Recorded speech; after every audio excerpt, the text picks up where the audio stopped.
Harekrishna everyone, welcome back to my channel. Let's make karela with me.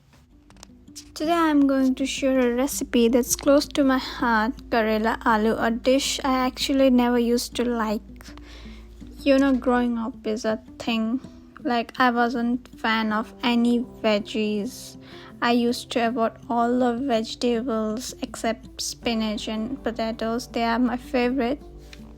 First thing first, heat oil in a pan. Now we will fry karela until it's crispy and golden brown. This is the key to reduce the bitterness when it is fried well, and that's make a dish taste better. At first I was the type of person who never tried new foods, but now I'm all about exploring new flavors. Moving on, same pan we will add oil, 5 furan chili. Next add potato. We will fry the potato until it's golden brown and crispy.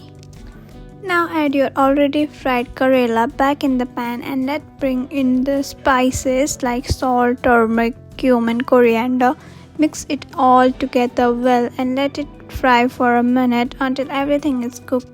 Serve it with hot dal and rice. You have got yourself a perfect meal. Enjoy!